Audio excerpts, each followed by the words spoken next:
welcome to Davao Crocodile Park and Zoo, working with nature for a better future. My name is Christine, and I will be your host for this morning show po. Now, a quick background information about Davao Crocodile Park and Zoo. Davao Crocodile Park and Zoo is a private rescue center for endangered and wild animals, and we have been preserving these animals since 2005, and we are in coordination with DNR, DOT, and BAI. Now, as our way of saying thank you for being with us in this crocodilic morning, we brought you to show you where you will meet our animal ambassadors and get your free selfies after the show po. But before that, I have some friendly reminders for you to follow muna, okay? Nauna po, sa mga nakatayo po, please find sitong po lang po tayo, okay? And guys, do not attempt to catch our animals while the show is ongoing po. This is for your safety and of course, for the safety of our animals as well. And second, to those who are eating, I'm so sorry po, but food is not allowed during the show. Try to finish it off. Bawal lumapit ha. Huwag kang tumayo. And lastly, to those who are taking photos and videos with our animal ambassadors, pwede po, but kindly disable ang photo flash since most of our animals here are light sensitive. So double check po natin ang ating mga cameras. Okay, now the reason that we call them our animal ambassadors is because they represent their own kind and the rest of the animal kingdom to give you a message, and that is to protect, to preserve, and of course, do not destroy their habitat. Now please help us in our mission in conserving them. And guys, by the way, we are still working with wild animals. So as much as we want to train them, we don't want to change their behavior po at mukha. Okay na nga ang ating mga animal ambassadors. Now the question is, are you ready to meet our animal ambassadors? Yes. So wala yung energy natin, guys. One more time, are you ready to meet our animal ambassadors? Yes, alright. Now let's meet our two raptors. Ating nang tatawagan will give you his welcoming flight. Na si Junel, our bro mini kite. Now Junel, go to Kuya Michael. There you go, ladies and gentlemen. Once again, that is Junel, our bro mini kite. With the scientific name of Haliastor indus, or locally known as the Banu. Now, bro mini kites are commonly found in coastal areas or mangrove areas, since most of the food consists of fish, crabs, and sometimes sea snakes. Now, mini kites, guys, or raptors in general, practice food parasitism. Food parasitism is stealing food from the other animals. So, nangunguha po sila ng pagkain from the other animals. Once again, that is Junel, our mini kite. Palakpakan po natin sila. Alright. Now, wag na natin patagalin pa. Let's meet our second. Wow, puting-puting. And ladies and gentlemen, that is Apollo, our umbrella crescent cockatoo. It is scientific name of Kakatua alba, meaning older brother in Indonesian. Now, did you know that Apollo here is a multi-talented star? Now, who wants to see Apollo dance? Raise your hands. Oh, ano na ka, Apollo? Ang dami mong fans, Apollo. Eto guys, how about Kuya Edsel? Who wants to see Kuya Edsel dance? Kuya Edsel, sayo kayo dalawang kuya. One more, music please. And that is the photo made by the famous Michael Jackson. Atlas good boy, and there you go. Palakpakan mo natin si Apollo. At syempre guys, dahil na multi-talented star si Apollo, marunong din siya umart. Ito pang best actor to guys. Alright, let's see. Now, Apollo, what do we do if we see a predator? May agila boy. May predator. Look. Uy. Patay. That's their natural reaction mo. Now, they're doing that in the wild to food their predator. So, papatay-patayin mo sila. Now, one more time, Apollo. Apollo, what do we do if we see a predator? No. Uy. Patay. Ang best actor ka talaga, Apollo. Palakpakan mo natin si Apollo. Ay, sabi dahil artistahin mo si Apollo. Meron tayong interview session. Apollo, okay lang ba interviewin kita? Okay lang? Okay. Alright na, Apollo. Apollo, sumagot ka ng maayos, Apollo, ha? And please be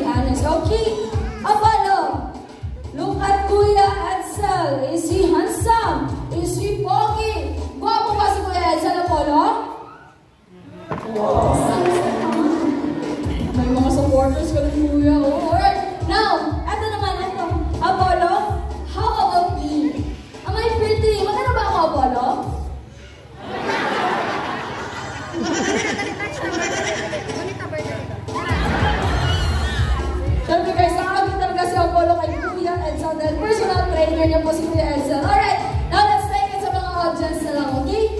Alright, Apollo. Apollo, ito Apollo. Look at mom na naka-black, Apollo. Apollo, maganda ba si Mom Apollo? Yes naman, Apollo. Siyempre, ganda naman yung alright, now let's take it sa mga boys na lang naman para walang bias, okay? Now, Apollo, yung si Sir na naka-black, Apollo. Apollo, look at Sir. Is he good looking? Pogi ba si Sir Apollo? Apollo, siyempre, naggaganda na nagwaga po yung ating mga bisita ngayong umaga. Alright, now, Apollo. Anong nangyari dyan, Apollo? Ba't ako lang yung naiba? One more time daw, Ben, please. Look at me. Look at me. Never mind na lang, guys. Talakpakan na lang po natin si Apollo. Thank you so much, Apollo. Alright, now, let's read. Ayan na siya. Oops. Now, Kuya Sarah. Okay, now let's go to Kuya Sarah. Now, let's just wait for lakas lang po, okay? And there you go, ladies and gentlemen. That is lakas, our white-bellied sea eagle with a scientific name of Halietus leucogaster, leuco meaning white, and gaster meaning belly. That's why they call them the white-bellied sea eagle. The white-bellied sea eagle are commonly found in coastal areas of Australia, India, and here in the Philippines. They are actually the second largest eagles here in the Philippines, with a wingspan that could reach up to 2 meters or 7 feet wide. So ganyan po kalapad ang kanilang mga papa, especially if nasa adult size na po sila. Now, lakas and Chanel are birds of prey or raptors. Raptor came from the Latin word arapir, meaning to seize or to drag away. As you notice po, mga kuya natin are wearing protective gloves since most raptors have sharp and powerful talons. Raptors as big as the Philippine eagle can actually crush a skull of a monkey. So ganyan po, powerful ang kanilang mga talons. Now in the Philippines, we have 51 species of raptors, but here in Davao Crocodile Park and Zoo, we have 4 species of raptors, namely the brown minicat, the white-bellied sea eagle, the Philippine serpent eagle, and the grass owl. That's all for our raptors, folks. Palakpakan po natin sila. Thank you so much, Kuya Michael and Kuya Sarah. Alright.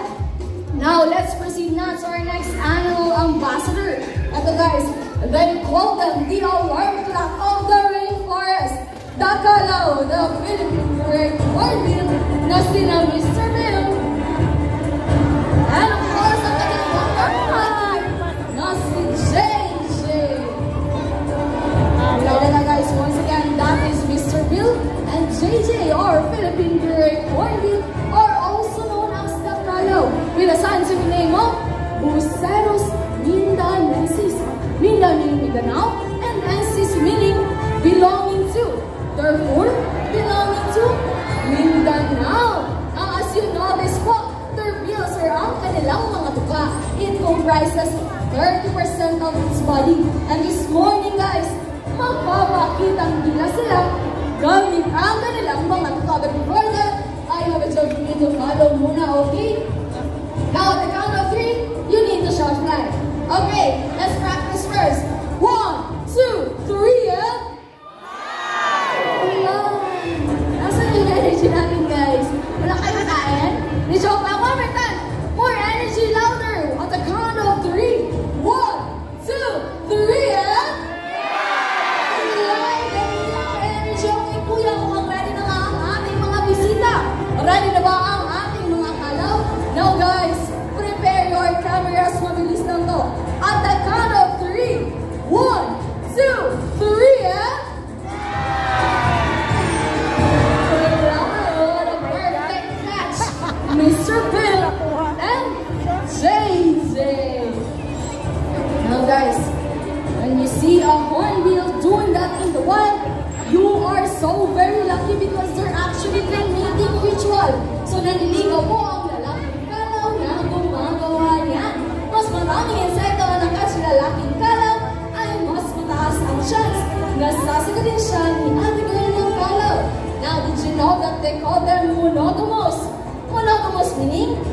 they find a partner in the wild, they will stay with them forever. Sana all, diba? So mga naghahanap ng forever dyan. Sa mga single ladies natin dyan, alam na natin, nandito lang yung ating mga trainers po. One more time, magpapakitang-kita sa sila. At the count of 3. 1, 2, 3, yeah? And that is our very favorite cornmeal, or also known as takalaw. The alarm clock of the forest because they make noise every morning, noon, and afternoon. Palakpakan po natin sila. Siyempre ang ating mga poging kuya, kasi Kuya Richie and Kuya Dexter. Alright, now, guys, fun fact pala ba for cornmeals? Once again, ladies and gentlemen, that is Jumbo, our other umbrella crescent cockatoo. Now, did you know the reason of global warming is due to our air pollution coming from our transportation? And this morning, guys, Jumbo will show us how to lessen our carbon footprints using a bicycle. Alright, now Jumbo, sakay, and sikap, papaktor ng first racer, pang-araman sikap yun, palakpakan po natin si Jumbo. Siyempre sa mga hindi marunong mag-bisikleta, tuturuan din tayo ni Jumbo how to ride a scooter. Okay, Jumbo, wag mo tayo sakay. Sakay, sikay ulit. Ayun, palakpakan po natin si Jumbo, guys. Now you see, even animals love to help our Mother Nature. We can also do our part by doing the reduce, reuse, recycle, and repurpose, and some alternative ways for our transportation. And also for Jumbo po, palakpakan po natin sila. Thank you so much. And of course, Kuya Dexter. Now guys, here in Davao Crocodile Park and Zoo, we have 4 species of cockatoos po. First is the sulfur crested cockatoo. Second is the umbrella crested cockatoos, which was in Ambolas in Jumbo. Third is the black palm cockatoos. And fourth is the mulukan cockatoos. Alright, let's proceed now to our next animal ambassador. So guys, 3 in 1 po ito. But before that, I have a question. First question. What kind of animal is believed to have 9 lives? Cats, pusa, incorrect ito. If Mickey is mouse, Donald is dog, what kind of animal is Winnie? Winnie the Pooh. Ano daw? Sino nasabi ng Pooh? Winnie the Pooh. Kaya dinugtong. Okay na. Last question na lang, guys. Ito, anong tawag sa mga hayop ang kamukha ng katabi nyo ngayon? Dito. Kaya ako nasabi nyo na, joke lang guys, but you are correct po. To our next animal ambassador, it has a face of cat, a body like a bear, and a tail like a monkey. Now we are drawing attention to your left side, and that is Teddy, our Palawan bear cat. Now Teddy, come here now boy. Right, once again, ladies and gentlemen, that is Teddy, our Palawan bear cat with a scientific name of Arctictis binturong, or locally known as binturong po. Now, did you know that the tail can act as a fifth limb, or it is prehensile in nature? The definition of prehensile is being able to grab. So they can grab sa mga objects na kasing galing lang ng ating mga kamay. Yes po, ganyan na ganyan ang kanilang mga tail, just like the monkeys. And syempre, ipapakita yan. Teddy this morning po ng Teddy, over your spot up, and down, down, down. And there you go. That is their prehensile tail in action po. And they're doing that in the wild to get some roots, honey from a branch. Palakpakan po natin si Teddy. Thank you so much, Teddy boy. Now guys, nag-earn attention to your right side na naman. And that is Uno, Teddy's older brother. Now, eto si Uno guys. May pagkamahiyain ko ito, no? So, shy type po siya. So, let's understand him na lang po, okay? Alright, once again, we are still working with wild animals. So, as much as we want to train them, we don't want to change their behavior po. And now, did you know the reason that is bearing their names is because they're capable of standing up using their 2 hind legs. And once again, ipapakita yan ni Uno this morning. And now, Uno, are you ready to stand hind legs and action po. Thank you so much, Uno. And guys, by the way, Palawan bearcats are omnivores nga po. Para sa kumakain sila ng prutas, gulay, at karne. Ang kuya na pinapakain natin kay Uno, maruya, saging, or banana, which is fruit po. Now, may tanong ulit ako sa inyo guys. Anong tawag sa mga hayop ang kumakain lang ng herbs or grasses? Herbivores, correct. How about meat o karne? Carnivores. How about herbs, grasses, and karne? Omnivores. Ito, last question. Anong tawag sa mga hayop ang kumakain lang ng fruits or prutas? Fruit salad? Fruit salad to. Sino nakakalam? Raise your hand. Wala? Assignment na lang? Sige guys, tuturuan ko na lang po kayo. The answer is rugivores. Okay, kung nakikinig kayo, ano yun? Ojibar? Frugivore po. Okay, hindi po fruit salad. Okay, now. Ayun pa, uwi na si Teddy. And ito naman si Uno. Uwi niya. Alright. Now, kuya, kami proceed na. Okay, now guys. To our last animal ambassador. Ito ang tinitilian ng maraming kababaihan. The fan favorite na sina Piolo and Daniel. Yahoo! Piolo, Daniel. Oscar?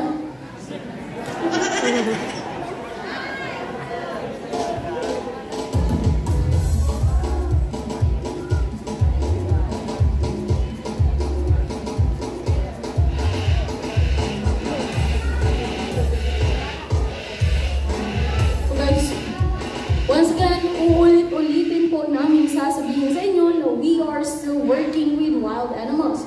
As much as we want to train them, we don't want to change their behavior. But ayun na nga ang sabi ng ating mga trainers, wala daw po sina Piola and Daniel sa likuran at nakatakas daw po. Now, can you please help us find Piola and Daniel po? Can you please check under your seats? Baka andyan sa gilid niyo po. Mga kuya. Kasi naman niyo po kami hinapin sina Piola and Daniel.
They are the third largest species of snakes in the world, and they can get up to 24 feet long at around 90 kilograms po. So sinabi ulit na din, may kami natin around 9 to 15 kilograms each po, okay? Alright! Wala na dito yan. Ito si Ma'am Chloe from Vancouver. Coming from an Agnes Center. Okay, now. Alright, now, Ma'am. Sinong kasama natin, Ma'am? Who are you with po? Family! Ready to dance, family? Please take out the beautiful pictures for Ma'am. Please, ayan. Picturean po natin si Ma'am pang Instagram, pang Facebook, pang story. Ma'am, pwede ka rumangko dyan, Ma'am. Dito siya kasi galing din ang post. Rumangko ka dyan, Ma'am. Yan, instructors po sila. Ibig sabihin, sasakal na yung pagkain bago lalamunin ang buwan. Ano po po yan, Ma'am? Joke lang. Now, family, please take out the beautiful pictures and videos for Ma'am. Please, okay? Ayan. Alright. Hello guys, upon sharing the time, sumobra kasi kami sa aming sharing ng mga games natin, hindi pa po nakapag-breakfast. Okay lang ba? Balik lang kami after 15 minutes. Okay ma'am. 15-minute break lang po kami ma'am. Balik lang po kami after 15 minutes po. Okay, hanapin niyo lang po kami sa office namin. Ito po yung office namin sa may entrance. Well guys, balik lang po kami after 15 minutes. Thank you so much. Joke lang po. Binibiro ka lang po namin, ma'am. Alright po, ma'am. Yeah, okay. Ma'am, joke lang po. Alright, palakpakan po natin si Ma'am Chiara. Thank you so much, ma'am. And of course, si Ma'am Lina. Now, guys, here in Davao Crocodile Zoo, we have a mission. And that is to protect, to preserve, and educate people about these lovely animals. The moment that you enter this facility, you are not just here to get some photos and videos of the animal ambassadors. You are already helping us with our mission. Kaya naman, a round of applause for yourselves. Thank you so much po. Para po si our trainers, Kuya Sarah and Kuya Edson the Snakes, Kuya Jimar with Rocky the Kakadu, Kuya Richie with Rocky the Parrot, Kuya Dexter with Kalaw, and of course, ang aking madalya. Ma'am Jana, si Ma'am Ara, and Kuya Maria. Once again, guys, my name is Christine, and we are Davao Crocodile Zoo, working with nature for a better future. Magandang salamat sa inyo. Mabuhay! Alright, now guys, as promised po, sa mga gusto nyo magpapicture with your animal ambassadors, especially with our snakes, napitan lang po natin si Kuya Ansar and Kuya Cyril po, okay? Just fall in line lang po tayo dito. At sa mga bisita naman po natin, natakot sa snakes, we have